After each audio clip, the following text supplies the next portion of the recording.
The judge had just asked everyone to remain silent when the HOA president stood up and whispered, "You have no idea who you're dealing with." I almost laughed. 3 hours earlier, that same woman had been sitting across from me in a courtroom, insisting I was a broke farmer who had somehow stolen $1 million property from her neighborhood. Now she was staring at a document in her attorney's hands like it had just turned to ashes. My name was on the top. So was hers. And underneath her name was the name of the bank holding her mortgage. The courtroom went completely still. I could hear the old air conditioner rattling above us. Her attorney slowly lowered the paper. "Your Honor," he said, his voice suddenly much quieter. "We need a brief recess." The judge leaned forward. "For what reason?" The attorney swallowed. "There appears to be a conflict of interest that we were not previously aware of." The HOA president shot him a furious look. "What conflict?" Nobody answered. She looked at me. I could still see the same smug smile she had worn 2 weeks earlier, when she stood at the edge of my property and pointed at my muddy boots. "You farmers always think land makes you important," she had said. Then she laughed. "Pay your dues before you lose the house." I had looked at the foreclosure notice she was holding, then at her. "I don't owe the HOA $1. She had stepped closer. "You owe us obedience." That was when I knew this wasn't about overdue fees. It wasn't even about my house. She wanted my land. 23 acres outside Boise, Idaho, with an old farmhouse, a red barn, and a private irrigation canal that had been on my family's property records for generations. And she had a plan to get it. What she didn't know was that I had spent the last 12 years quietly building something far larger than a farm. Something she would never have associated with the man she called Broke Farmer Miller. I hadn't told anyone in the neighborhood, not the HOA. Not the neighbor, not even most of my employees, because I had learned a long time ago that people treat you very differently when they know what you own. But that morning, the secret was about to come out in the worst possible place. The judge looked directly at the HOA president. "Mrs. Caldwell, would you like to explain why your personal mortgage appears in records connected to the institution controlled by the plaintiff?" Her face went white. I watched her fingers tighten around the edge of the table. For the first time since this nightmare began, she wasn't looking at me like I was a powerless farmer. She was looking at me like she had finally realized she'd picked the wrong man. And then the judge turned toward me. "Mr. Miller," he paused. "Exactly how much of that bank do you own?" I took a breath. Then I answered, enough to make her very nervous. "My name is Daniel Miller. I'm 42 years old, and for most of my life, I've been a farmer. Not the kind people imagine from television. There was nothing romantic about waking before sunrise to repair irrigation lines, dragging muddy boots through the kitchen, or spending half a paycheck replacing equipment that seemed determined to break at the worst possible moment. But I loved my land. The 23 acres outside Boise, Idaho, had belonged to my grandfather before it belonged to my father, and eventually, to me. The farmhouse wasn't impressive. The porch sagged slightly on one side, the kitchen cabinets were older than I was, and the roof had needed repairs more times than I could count. But every corner carried a memory. My father's workshop still smelled faintly of cedar and motor oil. My mother's old wind chime still hung beside the back door. And behind the barn stood an enormous cottonwood tree where I had spent summers as a kid, throwing a baseball against the trunk until my father yelled that I was going to damage the bark. That land wasn't an investment to me. It was home. The trouble started when a developer built a luxury subdivision across the road. Suddenly, my quiet stretch of farmland became surrounded by expensive houses, stone entrance pillars, private security cameras, and eventually, an HOA. I wasn't a member. My property had been there decades before the subdivision. The original county plat clearly showed that my land was independent. At least, that's what I believed. The first warning came on a Tuesday morning. I was repairing a broken fence when a white SUV stopped beside my driveway. A woman in a cream-colored blazer stepped out. She looked at my boots, then at the tractor, then back at me. "Mr. Miller?" "That's me." She held out an envelope. "I'm Margaret Caldwell, president of the Cedar Ridge Homeowners Association." I didn't take it. "I don't live in Cedar Ridge." Her smile tightened. "No, but your property borders it." "And?" She finally handed me the envelope. Inside was a violation notice. I read it twice. Unauthorized agricultural activity, excessive noise, unapproved outbuilding, and something called visual degradation of neighboring property values. I looked up. You're fining me for farming. Margaret folded her arms. We're asking you to cooperate. This isn't cooperation. This is trespassing with stationery. Her expression changed. For just a second, the pleasant HOA president mask disappeared. You should understand something, Mr. Miller. Cedar Ridge has powerful people behind it. I handed the notice back. So does my fence. She stared at me. Then she smiled again. Enjoy your farm while you still can. She drove away. I thought it was just another ridiculous HOA argument. I was wrong.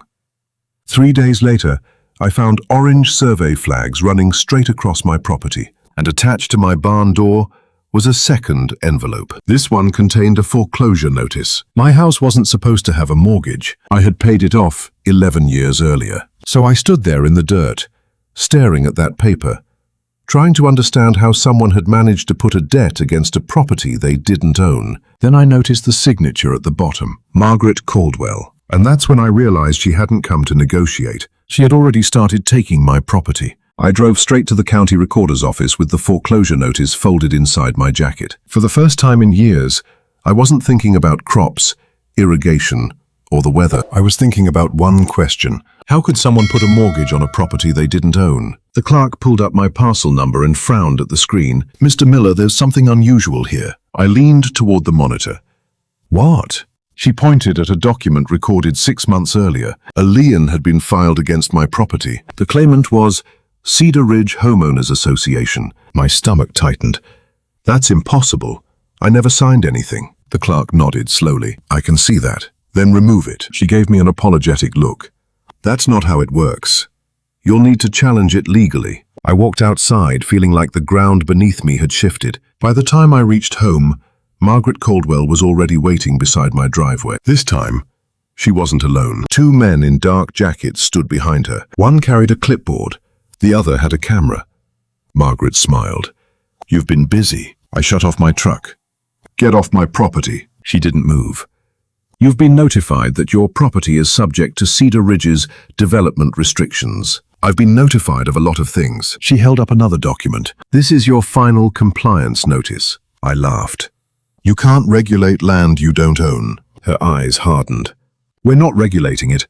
We're enforcing recorded covenants against a parcel that predates your subdivision by 30 years. One of the men stepped forward. Sir, I'd suggest you cooperate. I looked at him. Are you law enforcement? No. Then step back. Margaret's face reddened. You think you're untouchable because you're some stubborn old farmer. I felt my jaw tighten. I'm 42. She ignored me. You've refused every reasonable request we've made. You asked me to remove my barn. It lowers property values. You asked me to stop growing hay. It attracts pests. You demanded I give you access to my irrigation canal. It's necessary for community drainage. I stared at her. You're asking for my water. I'm asking for cooperation. No, you're asking for control. She stepped closer. People like you don't understand how development works. I glanced at the luxury houses across the road. People like me built the land you're developing on. For several seconds, nobody spoke. Then Margaret lowered her voice. You have 48 hours. For what? To sign the compliance agreement. And if I don't? She smiled. Then the HOA will pursue foreclosure. I almost couldn't believe what I was hearing. You're trying to foreclose on a debt I don't owe. No, she said quietly.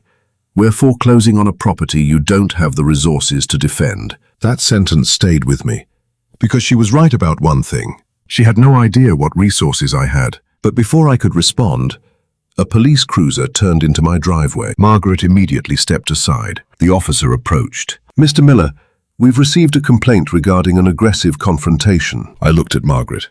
She gave me an innocent smile. I was afraid he'd become violent. I felt heat rise in my face. I haven't touched anyone. The officer glanced between us. I'm asking everyone to calm down. Margaret handed him a folder. This man has repeatedly violated HOA restrictions and refuses lawful orders. The officer looked at the papers, then at me.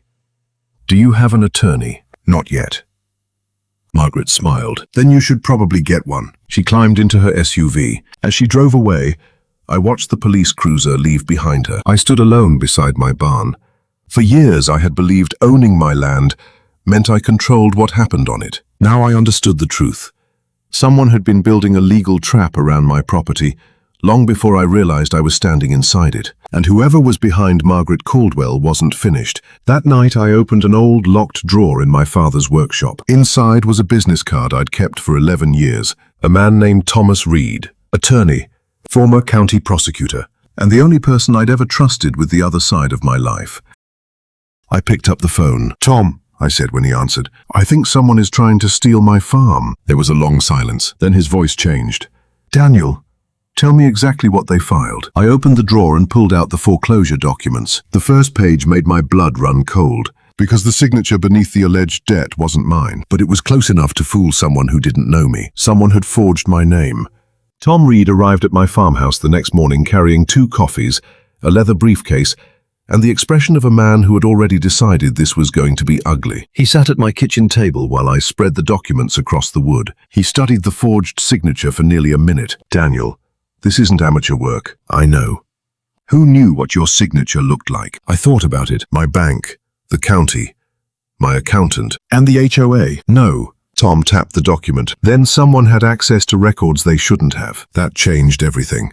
We spent the next 6 hours going through property deeds, county plats, tax records, HOA filings, and every letter Margaret Caldwell had ever sent me. Tom kept making notes. Then he stopped. "Here." He pushed an old county survey toward me. The boundary line between my farm and Cedar Ridge was exactly where it had always been. "No encroachment," I said. "Correct. So their foreclosure claim is worthless." "Not necessarily." I looked at him. "Why?" "Because somebody filed a document claiming your property was subject to Cedar Ridge's development covenants." He turned the page. The document had been recorded 7 months before Margaret ever approached me. That meant the HOA hadn't suddenly decided to take my land. They had been preparing for it.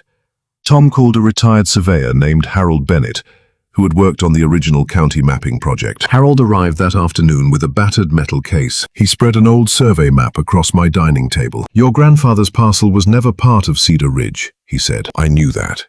Harold shook his head. "You knew the property line. You didn't know what they were trying to change." He pointed to a small notation on the original map. "There." Tom leaned closer. "What is that?" "An irrigation easement." I stared at the faded marking. Harold continued. "This canal predates the subdivision.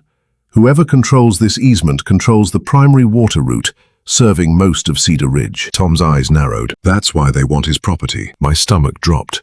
Margaret hadn't been trying to improve property values. She wanted my water rights. And then we found something even stranger. Tom pulled the HOA's incorporation records. One of Cedar Ridge's major development partners had transferred a large parcel of land into a company called Caldwell Development Holdings. Margaret Caldwell was listed as the managing member. I stared at the name.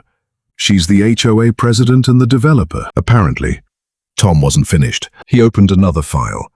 The development company took out a $19 million construction loan. From who? He slid the document toward me. First Valley Bank. I almost laughed. Tom looked confused. "What?" I pushed my coffee aside. "First Valley?" "Yes." "That's interesting. Why?" I looked at him. "Because First Valley isn't just a bank, I know." Tom's expression changed. "What are you saying?" I opened my laptop and pulled up a private corporate document. Tom read it once, then again. "You own this?" "Not exactly." I leaned back. "I own the holding company that owns the controlling interest." He stared at me. "Daniel, I never told Margaret." "Why?" "Because I didn't want anyone treating me differently." Tom looked back at the foreclosure documents, then at the bank records. "Does Margaret know the bank is calling her construction loan?" "Not yet." He gave me a strange smile. "Then we have a much bigger problem than an HOA dispute." Before I could answer, my phone buzzed. It was an email from First Valley's internal legal department. Subject: urgent. Caldwell Development Loan. I opened it. The message contained one sentence. "We have discovered material misrepresentations in the collateral documents." Attached was a scanned loan file. I opened the final page. There, buried beneath 20 pages of paperwork, was the signature of the person who had personally certified the collateral, Margaret Caldwell, and beside it was a property description. My property description. She hadn't merely tried to put a lien on my farm. She had used my land to secure her $19 million loan. Tom slowly stood up. "Daniel," he said, "she didn't think you were broke." He pointed at the document. "She needed you to stay broke long enough for this to work." For the first time, I understood the real plan. If Margaret could take my property, she could control the water. If she controlled the water, Cedar Ridge became more valuable. And if she sold the development before anyone discovered the fraud, she could walk away with millions. I looked at the forged signature again. Then I noticed something in the corner of the document.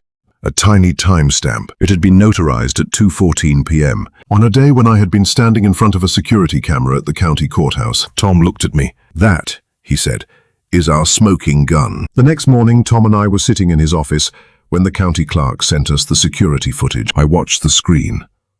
There I was at 2:14 p.m., standing inside the county courthouse, talking to a clerk about an unrelated property tax issue. The timestamp matched the forged document perfectly. I couldn't have signed it. Tom paused the video. "That destroys their affidavit. Only if we can prove who forged it. We can." He opened another file. The notary who supposedly witnessed my signature had been employed by a title company that handled Cedar Ridge's construction financing. Tom leaned back. "That's not a coincidence. We requested the original notarization log. The notary's handwriting was different from the signature book entry. Then we found the final piece. The notary had recorded the document at 2:21 p.m., 7 minutes after the supposed signing." Tom looked at Daniel. "This wasn't one person making a mistake. It was coordinated." "Exactly." By that afternoon, we had enough evidence to file an emergency motion blocking the foreclosure and freezing any attempt to transfer my property. But Margaret wasn't waiting for us. She launched her own attack. At 6 o'clock that evening, my phone began exploding with messages. Someone had posted photographs of my farmhouse across the neighborhood's private social media group. The caption read, "Delinquent farmer refuses to pay HOA debts. Property may be foreclosed." Then came the comments. "He's destroying the neighborhood. Why should homeowners suffer because one man refuses to cooperate? Maybe the county should step in." I read them silently.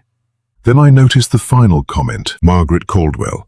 "We have always tried to help Mr. Miller comply peacefully. Unfortunately, some people believe they are above the rules." Tom took the phone from my hand. "Don't respond." I wasn't going to. "Good. What happens now?" He looked at me. Now we let her talk. The next morning, Margaret called a community meeting. Nearly 70 homeowners filled the Cedar Ridge clubhouse. I watched from the back. Margaret stood at the front beside a projector screen, displaying a photograph of my farmhouse. "Ladies and gentlemen," she said, "this isn't personal." I almost laughed. She continued, "We're protecting your investments." Then she pointed toward the image. "This property has repeatedly violated community standards." A homeowner raised his hand. "What about the water access?" Margaret hesitated. "We're working on a long-term solution." Another homeowner asked, "Does the HOA actually own any part of Miller's property?" Margaret's smile disappeared. "Our attorneys believe we have enforceable rights." That was the moment Tom walked through the door. He didn't say anything. He simply handed me a folder. Inside were copies of the emergency court filing and the bank's internal loan documents. I stood. Margaret saw me. Her face immediately hardened. "You shouldn't be here. I own property next door. You're disrupting a private meeting." "No," I said.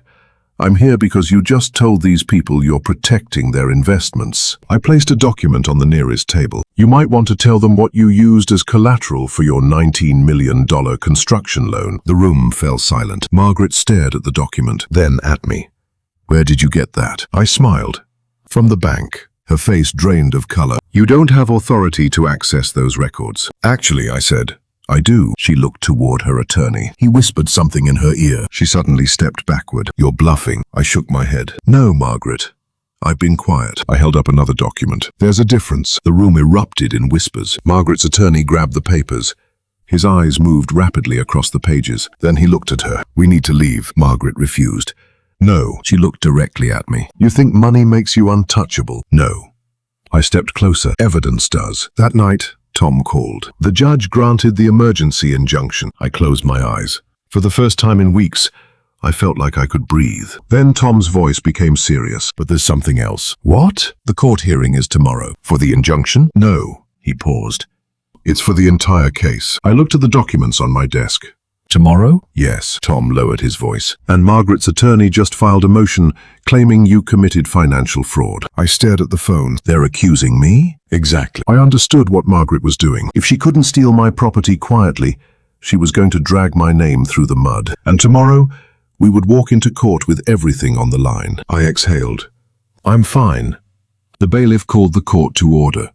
Judge Eleanor Whitmore entered, and everyone stood. Once we sat, Margaret's attorney immediately began. Your Honor, this case is not about an HOA attempting to steal property. It's about a homeowner who has repeatedly refused legitimate obligations. Tom didn't move. The attorney continued. Mr. Miller has concealed financial interests, misrepresented ownership information, and used his wealth to intimidate ordinary homeowners. I felt my jaw tighten. Then Tom stood. Your Honor, we have no objection to discussing my client's finances. He placed a thick binder on the table. But we do object to fiction. The judge looked over her glasses. Proceed. Tom called Harold Bennett first. The retired surveyor walked to the witness stand. Tom showed him the original county survey. Mr. Bennett, was Mr. Miller's property ever part of Cedar Ridge? No. Was it subject to Cedar Ridge's original covenants? No. Margaret's attorney stood. Objection. The witness isn't a legal expert. Overruled. Tom continued. Who controls the irrigation easement? Harold pointed toward the map. Mr. Miller's property. A murmur moved through the courtroom. Margaret's expression tightened. Then Tom called the county recorder. She brought certified records proving my deed predated Cedar Ridge by decades. The HOA's attorney tried to argue that later filings changed the arrangement. Tom smiled. Then let's discuss those filings. He introduced the document containing my forged signature. The courtroom became silent. Tom placed the courthouse security footage beside it. Your Honor, this document claims my client signed at 2:14 p.m. He clicked the screen. The footage showed me inside the county courthouse at that exact moment. The judge leaned forward. Was the timestamp verified? Yes, Your Honor. Tom then introduced the notary log. The notary had recorded the document 7 minutes after the supposed signing. Margaret's attorney stood. We dispute the authenticity, Tom interrupted. We have the original county records, the security footage, and the notary's sworn statement. The judge raised her hand. Counsel, sit down. He sat. Tom turned toward the witness stand. Mr. Bennett, do you recognize this property description? Harold looked at the document. Yes. What is it? Mr. Miller's 23 acres. Tom nodded. And what was it being used for? Harold hesitated. To secure financing. The judge's expression changed. Whose financing? Tom answered. Caldwell Development Holdings. Margaret suddenly stood. This is outrageous. The judge struck the bench with her gavel. Mrs. Caldwell, sit down. Margaret sat.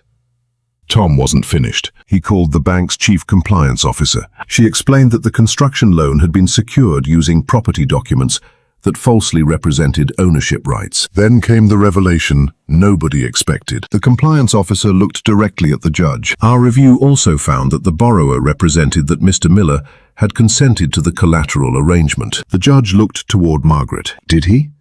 No, Your Honor, the officer said. Tom placed another document on the table. This is the ownership structure of First Valley Bank's parent company. Margaret's attorney looked at it. Then he looked at me.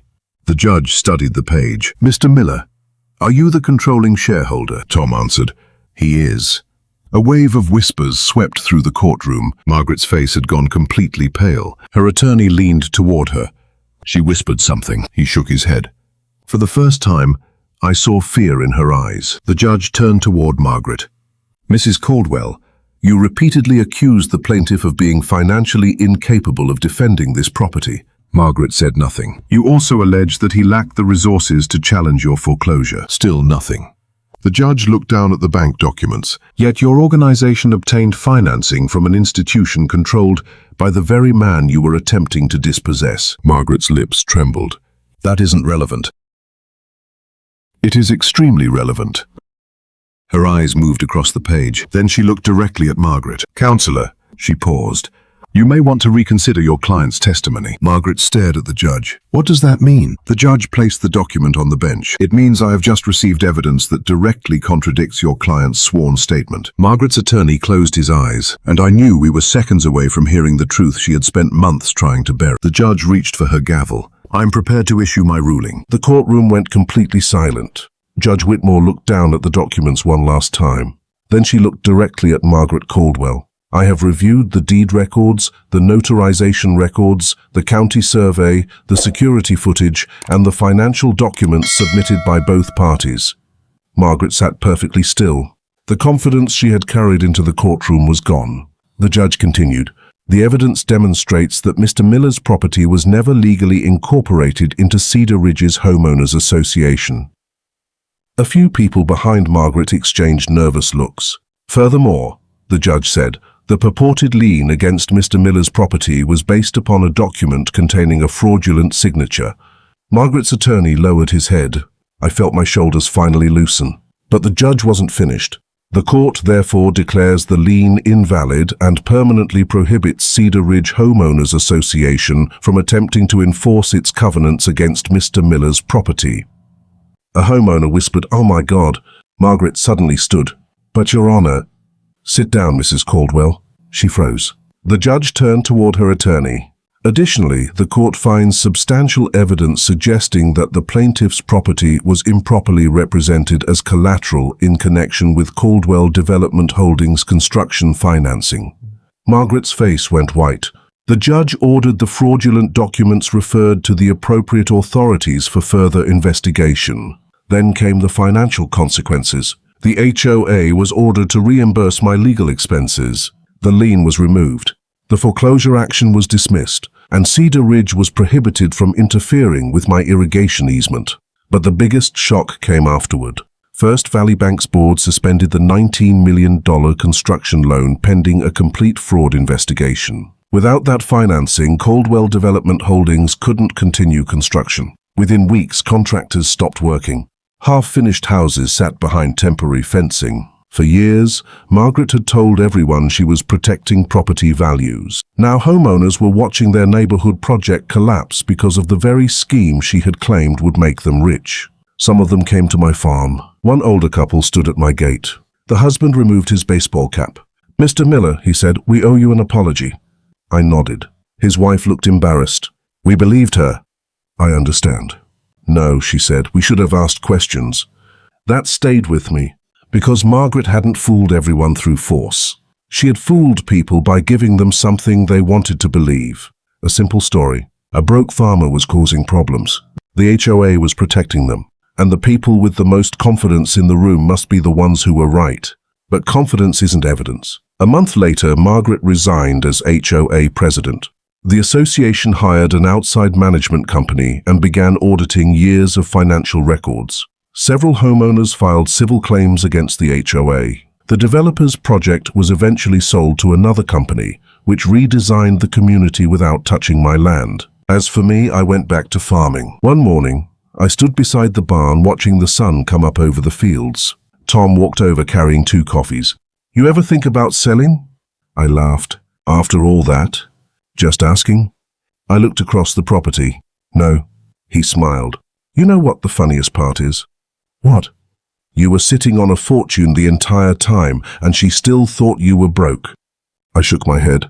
"That's because she thought money was the only thing that mattered." I looked toward the farmhouse. "My father taught me something different." "What?" I smiled.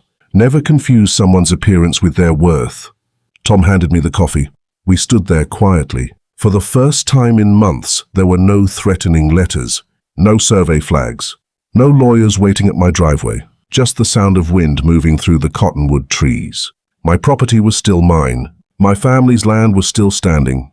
And Margaret Caldwell had finally learned the lesson she should have understood from the beginning. You can judge a man by his muddy boots. You just better make sure you know what he's standing on. 6 months later, the orange survey flags were gone. The unfinished houses across the road were finally being completed under new ownership, and the Cedar Ridge HOA had completely changed its leadership. As for me, life became quiet again. I repaired the old barn, planted a new row of trees along the eastern fence, and replaced the wind chimes beside my mother's back door. Sometimes I still thought about Margaret Caldwell, not with anger anymore. Mostly with disbelief. She had looked at my muddy boots, my old farmhouse, and my aging tractor, and decided she knew everything about me. She never bothered to ask what the land meant to me. She never bothered to check the records. And she certainly never imagined that the broke farmer she mocked had quietly built a financial life far beyond what she could see. That experience taught me something I'll never forget. Never mistake appearances for weakness. You don't know someone's history, their sacrifices, their resources, or what they're willing to fight for until you push them too far. And if you're ever caught in an HOA dispute, remember this. Keep your documents, Save every email, record every legitimate interaction, and never assume someone is right simply because they sound confident. If you've ever dealt with an HOA that crossed the line, I'd genuinely like to hear your story. What would you do if your HOA tried to take control of property that legally belonged to you? Leave your experience in the comments. And if you enjoyed this story, like the video, subscribe to the channel, and turn on notifications so you don't miss the next HOA story. Because sometimes the person everyone underestimates, the person he was the own fault they didn't just